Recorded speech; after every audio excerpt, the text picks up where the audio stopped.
Yo no siempre fui este cuerpo tembloroso que ven ahora. Alguna vez fui rápido, fui fuerte. Me llamaban Eloís el firme.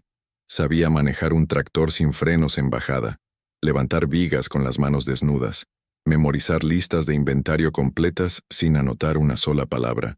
Y sin embargo, esta mañana, mientras barría las hojas secas del jardín, mi jardín, el que sembré cuando aún tenía esperanzas, escuché a mi nieto decir algo que me hizo sentir más frío que el viento de julio.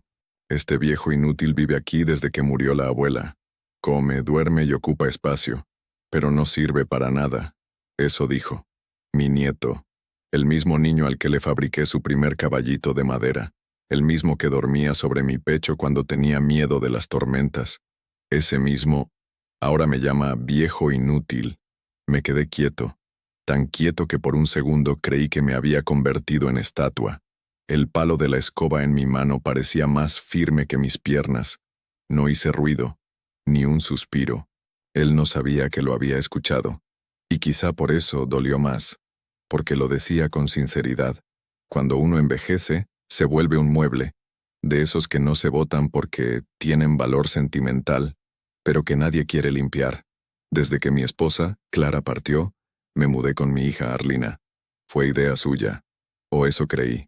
Papá, no quiero que pases tus últimos años solo en esa casa tan grande. Vente con nosotros. Aquí estarás mejor cuidado. Yo acepté, no porque quisiera dejar mi casa, sino porque tenía miedo de quedarme solo con los recuerdos. Esa casa me hablaba, me decía cosas que prefería no escuchar. Los rincones aún olían a su perfume. El armario seguía lleno de sus cartas, sus bufandas, sus silencios. Así que empaqué mi vida en 3 maletas viejas y vine a vivir aquí, al cuarto del fondo, el que está al lado del lavadero. No dije nada cuando Gael me puso límites. No toques mi computadora, abuelo, y no entres al estudio. Es mi espacio, ¿sí? Tampoco protesté cuando Arlina comenzó a tratarme como un niño. ¿Ya tomaste tus pastillas, papá? No olvides poner el cronómetro cuando pongas la sopa. No toques la estufa. Asentí. Siempre asentía. ¿Para qué discutir? El problema no era que me cuidaran. El problema era que me miraban con lástima, como si yo ya no tuviera nada dentro, como si estuviera vacío por dentro, como una calabaza vieja en el porche. Pero esa mañana, cuando Gael pronunció esas 3 palabras, viejo, inútil, estorbo, algo dentro de mí no se rompió, se despertó, porque a pesar de todo lo que creen saber, no saben nada, no saben lo que yo construí, no saben lo que yo les di, y lo más importante, no saben lo que aún es mío. Cuando llegué aquí firmé unos papeles. Supuestamente eran de cuidados médicos. Me confié, pero nunca dejaron de llamarme invitado, aunque esta casa, esta tierra, este terreno, fue comprado por mí, escriturado con mis manos llenas de callos, no porque quisiera ostentar, sino porque quería dejarles algo, quería que tuvieran un futuro, y sin embargo, aquí estoy, sentado solo en la cocina, con una taza de té que ya se ha enfriado, escuchando cómo me llaman inútil. Si supieran lo que sé, si tan solo supieran lo que tengo guardado y lo que planeo hacer. A veces me quedo mirando mis manos. Tiemblan, no como antes. Antes eran firmes, decididas, manos que podían sostener un arado y, en la misma tarde, consolar a un bebé. Ahora tiemblan, como si quisieran soltar la vida poco a poco, como si supieran que nadie las necesita. Pero ellas, mis manos, saben cosas que nadie en esta casa recuerda. Nací con un nombre que muchos han olvidado, Eloís del Monte. El segundo apellido era un título en mi pueblo. Mi padre era zapatero, mi madre, maestra de costura. Nunca tuvimos lujos, pero sí principios. Todo lo que haces deja una huella, hijo, me decía mamá mientras hilaba. Así que pisa con fuerza pero sin aplastar. Tenía apenas 15 cuando empecé a trabajar en el molino del viejo Sargan. No existía horario, no existía descanso, pero sí existía hambre. Y cuando el hambre aprieta, uno aprende a ser útil, aunque no lo quieran. Trabajé, ahorré, estudié por las noches. Y cuando cumplí 34, abrí mi primer almacén en las afueras del pueblo. Clara, mi esposa, fue mi primera clienta. Tenía los ojos más serenos que he visto. No sabía mucho de contabilidad, pero tenía el don de hacer que todo doliera menos. Juntos crecimos. No solo el negocio, también la vida. Montamos una ferretería, luego una empresa de distribución. A los 50, ya éramos dueños de 3 terrenos, 7 locales y una casa grande con techo de tejas rojas. Pero nunca nos comportamos como ricos. Seguíamos comiendo pan con manteca, compartiendo la mesa con vecinos, ayudando sin que se notara. Cuando Arlina nació, prometí que nunca le faltaría nada. Le escribí una carta en su primer cumpleaños, una que aún guardo en el cajón del escritorio. Le decía: mi hija, construyo el mundo para que tú puedas caminar sin miedo, y si un día no estoy, recuerda que tu nombre está hecho de esfuerzo, no de herencias. Pero ella olvidó, o quizás nunca entendió. Cuando cumplió 20 quiso irse a la capital. La apoyamos. Clara lloró. Yo también. Pero la dejamos volar. A veces los hijos no regresan. Y cuando lo hacen, ya no son los mismos. 20 años después, volvió con su hijo y un matrimonio roto. Sin casa. Sin ahorros. Solo temporal, papá me dijo. Hasta que pueda recuperarme. No dije nada. Le abrí la puerta. Le abrí el corazón. Le entregué la habitación donde solía dormir de niña. Le ofrecí las escrituras de este lugar en caso de que necesitara un préstamo. Solo por seguridad, insistió ella. Y yo firmé. Fui confiado. Fui padre. Pero no fui tonto. Lo que Arlina no sabe, lo que nadie aquí sabe, es que ese acto, esa firma, no era la única llave. Solo transferí una parte. Dejé fuera lo esencial. Porque también le prometí a Clara que protegería todo lo que habíamos construido, incluso de nuestra propia sangre, si era necesario. Hay un banco en el centro que lleva mi nombre como benefactor. Hay cuentas que aún resguardan lo que me llevó toda una vida a sembrar. Y hay una cláusula, firmada por mí y por Clara antes de morir, que deja claro que mientras esté vivo, nada cambia de dueño. Así que cuando me llaman inútil, sonrío por dentro. Porque la vida me enseñó algo. El verdadero poder no hace ruido, solo espera. Y yo estoy esperando, no por venganza, no por revancha. Estoy esperando por justicia silenciosa. El arte de quedarse callado es algo que se aprende con los años. De joven uno quiere explicarlo todo, defenderse, gritar, demostrar. Pero con el tiempo, entiendes que el silencio puede ser un escudo o un espejo. A veces callar es dejar que el otro se escuche a sí mismo. Y eso hice. Desde que escuché a Gael decir que era un viejo inútil, no dije ni una palabra al respecto. Pero observé, escuché, anoté en la libreta de la memoria cada pequeño desprecio, cada mirada que evitaban darme, cada vez que se referían a mí en tercera persona, como si ya no estuviera. No me molestaba solo el desprecio, me molestaba la ligereza. La soberbia de la juventud que no se ha preguntado de dónde vienen las paredes que los abrigan. Gael, saca la basura, por favor, decía Arlina. ¿Y por qué no lo hace mi abuelo? Está todo el día sin hacer nada. Ella sonreía incómoda. No lo corregía. Solo decía: ya está viejo, hijo. Déjalo tranquilo. Y esa era su manera de defenderme, de asumir que lo que yo soy ahora es lo que siempre fui. Me encerré más en mí. Empecé a caminar más por el jardín.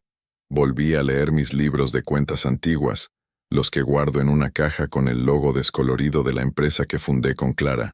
Empecé a ordenar mis papeles, pero no para morirme, sino para preparar, porque si algo aprendí en esta vida, es que el momento de hablar llega, pero hay que tener todo listo cuando lo haga. Una tarde, mientras tomábamos la merienda, Arlina habló sin mirarme a los ojos. Papá, estaba pensando, esta casa ya no es muy práctica para ti. Tal vez podríamos venderla, mudarnos a un departamento más cómodo. Dividir lo que salga. Dividir. Como si el sacrificio se pudiera partir en cuotas. ¿Dividir entre quiénes? Le pregunté, con la voz más neutra que pude. Bueno, entre nosotros. Tú, yo y Gael. Él también necesita iniciar su vida. Podría comprar un auto o invertir en algo. Tú ya tienes tu pensión. Me dio risa. Interna, claro. La pensión es apenas simbólica. Lo que tengo no viene del Estado. Viene del sudor, de decisiones difíciles, de madrugadas sin dormir haciendo cuentas a mano, sin calculadora. ¿Y tú crees que yo no tengo planes? Le pregunté. Ella parpadeó, confundida. Gael ni siquiera levantó la vista del celular. Papá, tú ya hiciste todo. Es tiempo de descansar. Descansar. Como si mi alma hubiera terminado su camino. Como si ser viejo fuera igual a estar rendido. No dije más. Solo asentí. Al día siguiente, fui al banco. Tenía una reunión programada con el abogado que Clara y yo contratamos antes de que la enfermedad la borrara poco a poco. Un hombre serio, de esos que aún dan la mano con firmeza y miran a los ojos. Señor Eloís, ¿seguimos con el plan original? Me preguntó. Sí, pero necesito que aceleren el traspaso del terreno número 4 a la fundación. ¿O estás seguro? Es uno de los más valiosos. Justamente por eso, quiero que sepan que el valor de algo no depende de quien lo desea, sino de quien lo construyó. Ese terreno, el más fértil, el más grande, ya no sería para ellos. Sería para becas de jóvenes trabajadores como fui yo, para alguien que realmente lo necesite, para que el fruto de mi trabajo no termine en manos de quien lo ve como premio y no como legado. No les dije nada aún, pero pronto lo sabrán. Y no lo haré con gritos ni con reproches. Lo haré como aprendí, con actos, con papeles firmados, con decisiones que no necesitan aplausos. No sé cuándo exactamente me convertí en un estorbo en la casa que levanté con mis propias manos. Tal vez fue el día que dejé de conducir, o cuando mis huesos comenzaron a rechinar como puertas viejas. No importa. Lo cierto es que el respeto que alguna vez sentí en los ojos de mi hija ya no está, y en los de mi nieto nunca estuvo. Pero uno aprende. Aprende a ser invisible, y eso tiene su ventaja. Nadie vigila lo que no ve. Hace unos días, escuché a Gael en el comedor, hablando por teléfono. Sí, manito, apenas vendamos esta casa me compro el Corolla. Y me voy de aquí. No voy a quedarme cuidando a un viejo que ni habla. Ya cumplí mi parte. ¿Su parte? ¿Y cuál fue esa? Ignorarme. Dejar mis platos sin lavar. Reírse de mis temblores. No dije nada. Solo tomé mi bastón y salí a caminar. Me senté en el banco del jardín, justo donde planté el roble el día que Arlina nació. Tiene casi 50 años ahora. Alto, fuerte, firme. Mucho más firme que ella. Ese roble ha visto más verdad que todos en esta casa. Me quedé allí por horas, pensando. No en lo que me han quitado, sino en lo que no podrán arrebatar jamás. Mi dignidad. Esa noche, mientras ellos dormían, me levanté con cuidado. Fui al estudio que Gael tanto me prohibía. No para invadir su espacio, sino para dejarle una nota. Una sola frase, escrita con mi letra antigua, de tinta negra. El que no honra sus raíces no puede sostener sus alas. La dejé sobre su escritorio. Me pregunté si siquiera reconocería mi letra. 2 días después, se acercó a mí. Por primera vez en semanas. ¿Fuiste tú quien dejó esa nota? Asentí. ¿Qué significa? Que cuando uno olvida de dónde viene, puede volverse ligero, pero no por sabio, sino por hueco. Se fue sin responder. Fue la primera grieta en su indiferencia. Pequeña. Pero ahí estaba. No me detuve ahí. Comencé a hacer cosas pequeñas, casi imperceptibles. Guardaba los libros viejos de contabilidad donde él pudiera verlos. Dejaba fotos antiguas abiertas sobre la mesa. Yo subido a un andamio, Clara cargando a Arlina, el primer camión de nuestra empresa con mi nombre pintado a mano. Semillas. No para que me admiren, sino para que al menos me reconozcan. Mientras tanto, continué con los trámites. Visité a la notaría. Aseguré la transferencia de mis propiedades restantes a la fundación que Clara y yo soñamos crear.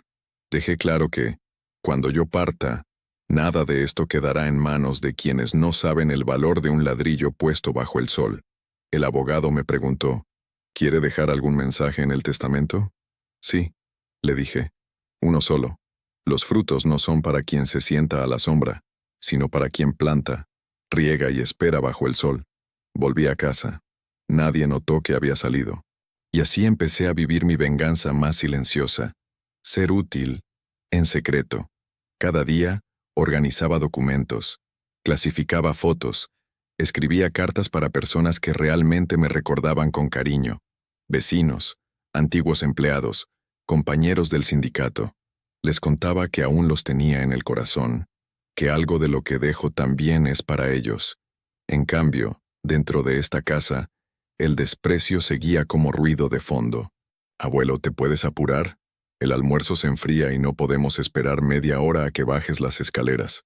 Papá, otra vez dejaste tus cosas en la sala. Esto ya no es como antes. No respondía, pero cada palabra era anotada, no en papel, en el alma. Lo que no sabían era que, mientras me creían dormido en la mecedora, yo estaba escribiendo mi última gran obra, la restauración del respeto, y sería sin gritar, sin confrontar, sin venganza teatral, solo con hechos, con decisiones firmadas, con una lección tan fuerte que dolería, pero no mataría. Solo entonces tal vez mirarían atrás y se preguntarían, ¿quién era realmente este viejo inútil? Era una mañana cualquiera. El sol se filtraba entre las cortinas como lo ha hecho durante años.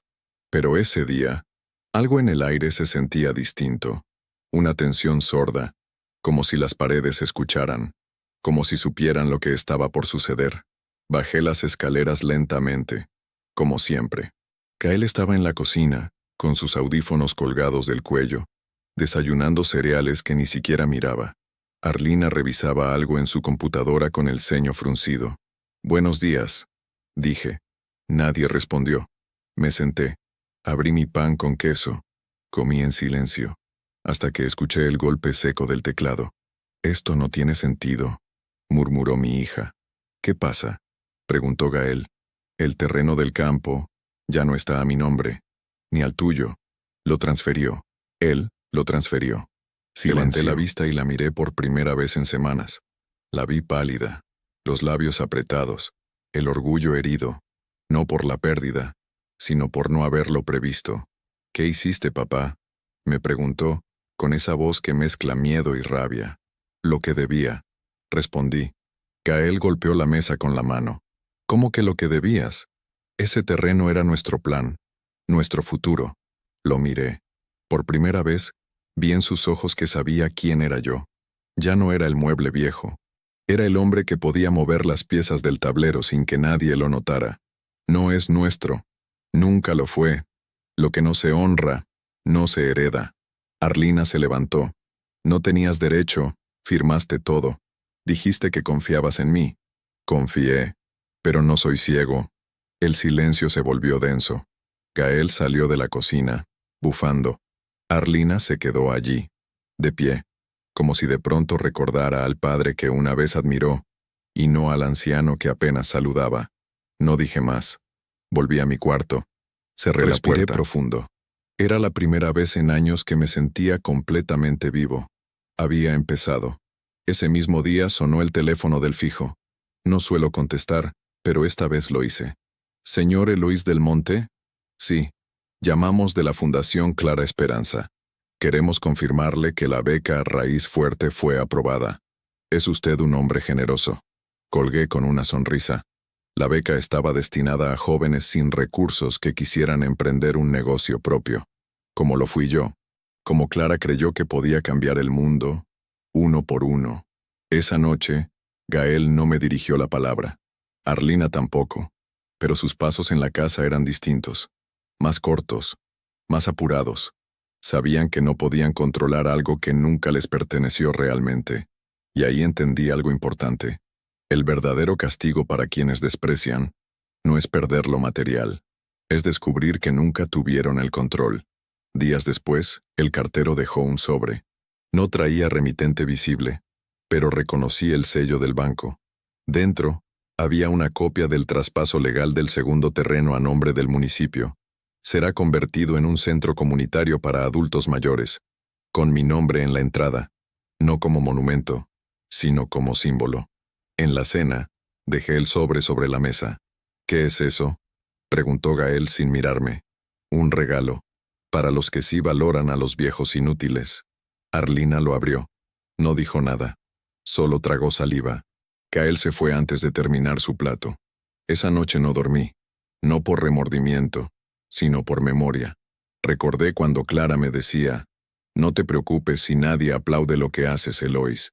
El mundo siempre nota cuando faltas, no cuando estás. Pero cuando se den cuenta, será demasiado tarde. Tenía razón. Mi silencio, mi presencia ignorada, mi sombra quieta en los pasillos. Todo eso era parte del plan, porque la justicia verdadera no se sirve caliente, se deja reposar, se ofrece fría, y con los papeles en orden. No hay nada más fuerte que el hombre que no tiene prisa. Y yo, después de tantos años, aprendí a esperar como se espera el amanecer en invierno, sabiendo que llega, aunque tarde. Después de aquella cena silenciosa, la casa comenzó a hablar en susurros. Las puertas se cerraban con más fuerza, los pasos eran más apresurados, los suspiros, más largos. Gael evitaba cruzar miradas conmigo, y Arlina, bueno, ella empezó a mirarme diferente, no con amor, no aún, pero sí con algo que no había visto en mucho tiempo, incomodidad, la clase de incomodidad que nace cuando uno empieza a sospechar que ha sido injusto. Una mañana, la escuché llorar. Estaba en la cocina.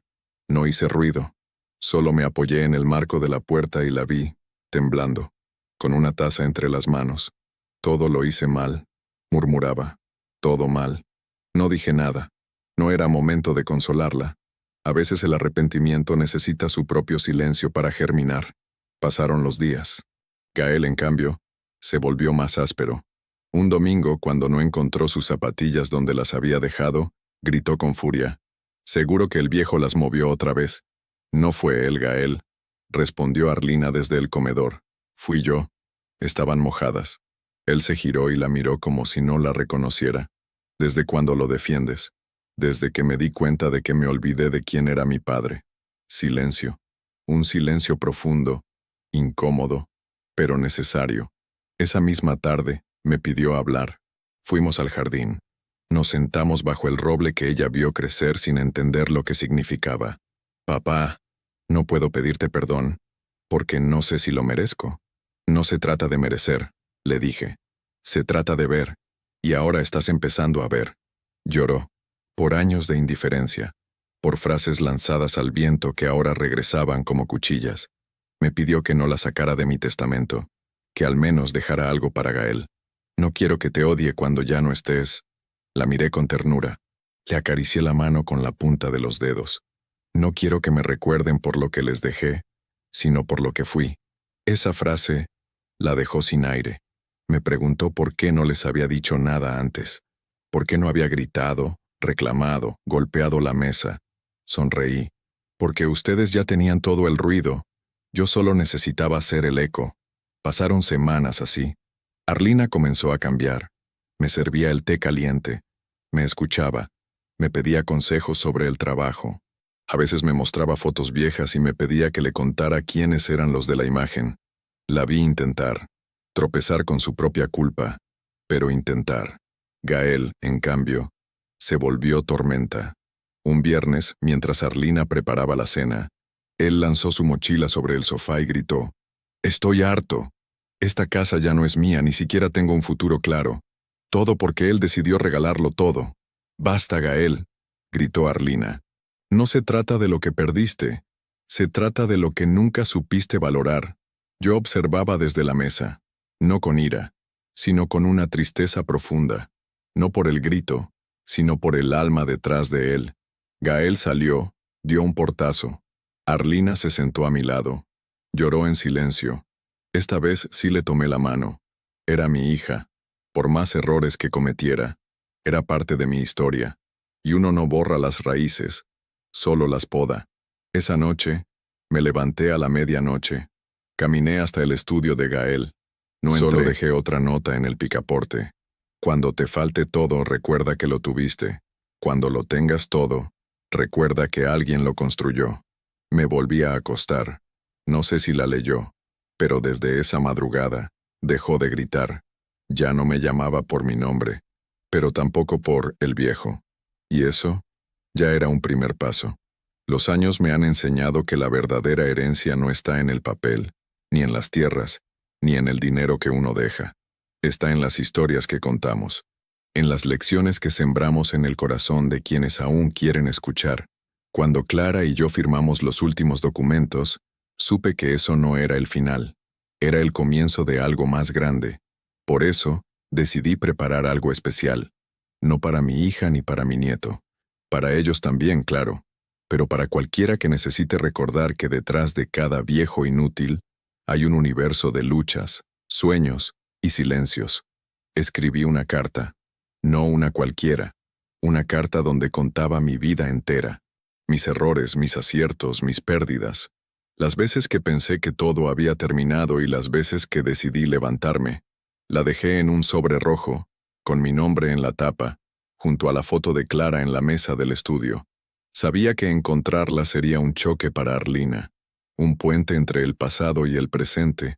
No la firmé con fechas ni cargos, la firmé con amor. Esa carta era mi alma abierta, mi despedida y mi legado. La noche que la escribí, no pude dormir. Pensé en cómo sería recibida, si la leerían con atención o la tirarían como cualquier papel viejo. Pero no me importó. Lo que importaba era que, finalmente, había puesto mi voz en un lugar donde no podría ser ignorada. Al día siguiente, mientras el sol se filtraba en la cocina, escuché a Arlina llorar. Fui a buscarla y la encontré sentada en el sofá con la carta en las manos. «Papá», me dijo entre sollozos, «no sabía quién eras. Hasta ahora». La abracé con la ternura de un hombre que sabe que todo lo perdido puede encontrarse. Gael entró después y, sin decir palabra, me abrazó fuerte. Por primera vez, sentí que el respeto que tanto anhelé no necesitaba ser impuesto. Llegaba solo, por la verdad que no puede ocultarse. En ese momento comprendí que la justicia silenciosa no siempre es venganza. A veces, es perdón, es memoria, es amor. No importa cuánto te hayan llamado inútil, lo que verdaderamente cuenta es lo que guardas en tu alma y en los actos que dejas atrás. Porque ser dueño de todo no es tenerlo en las manos, sino en el corazón. Desde ese día, mi relación con Arlina y Gael comenzó a sanar lentamente. Ya no me sentía invisible ni un estorbo. Nos sentábamos a la mesa a compartir anécdotas, a reír y a llorar juntos. Recuerdo que una tarde, Gael me pidió que le contara más historias de cuando era niño. Le hablé de la cabaña que construimos con Clara, de las noches en que soñábamos con un futuro mejor, de los sacrificios que hicimos para que ellos pudieran tener opciones. Vi en sus ojos una mezcla de admiración y arrepentimiento, y supe que, aunque el tiempo no se puede devolver, siempre hay espacio para reconstruir. Ese espacio se llena con palabras sinceras, con gestos pequeños, con la humildad de reconocer errores. No se trata de ganar batallas materiales. Se trata de ganar el respeto y el amor que solo se consiguen con verdad y paciencia. Y aunque sé que mis años están contados, no temo, porque dejo algo mucho más valioso que propiedades o dinero. Dejo un legado de dignidad, un ejemplo de cómo un hombre, incluso cuando lo llaman inútil, puede ser el dueño absoluto de su destino y de todo aquello que construyó con sus manos y su corazón. He llegado al final de este camino, al menos en esta historia que hoy les comparto. Y aunque mis pasos ya son más lentos, mi corazón sigue latiendo con fuerza, lleno de paz y de una sabiduría que solo el tiempo puede regalar. Quiero que sepan que cuando me llamaron viejo inútil, no era solo una palabra, era un mundo que se derrumbaba sobre mí, una sensación de ser invisible, de ser menos que nada.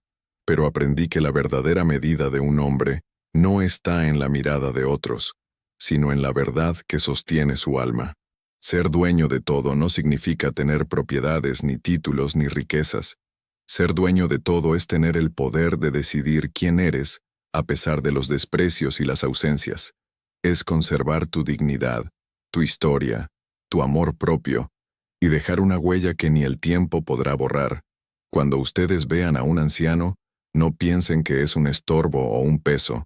Piensen en el universo de experiencias, de luchas silenciosas, de sacrificios invisibles que lleva consigo. Piensen en la fuerza que se necesita para mantenerse en pie cuando todo el mundo te da la espalda.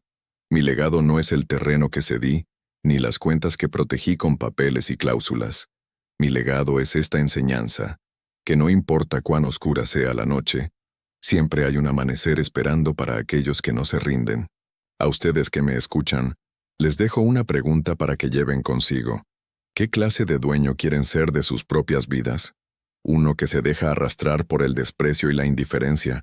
¿O uno que se levanta con dignidad y sabiduría, construyendo su camino aunque parezca invisible?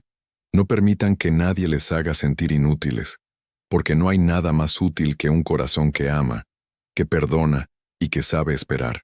Sé que en mi historia hay dolor, sí, pero también hay justicia, redención y amor. Y esa es la verdad que quiero que se lleven. Gracias por acompañarme hasta aquí. Gracias por permitirme abrir mi alma y compartir esta vida que no siempre fue fácil, pero que valió cada instante. Si este relato tocó su corazón, les pido que lo compartan, que hablen con sus padres, abuelos, hijos, que abracen a quienes creen que ya no sirven, porque ahí, en ese abrazo, está la verdadera victoria. Suscríbanse al canal para no perderse historias como esta, historias que nos recuerdan que cada vida importa y que la justicia más profunda, muchas veces, es la que se teje en silencio. Y antes de despedirme, los invito a quedarse unos minutos en silencio conmigo, a agradecer por la vida, por la familia, por las segundas oportunidades y por la fortaleza que a veces nace de las heridas más profundas. Que este momento sea una ofrenda de paz y esperanza para todos. Pausa silenciosa con música suave de fondo. Dios los bendiga y que encuentren siempre la luz, aún en los rincones más oscuros.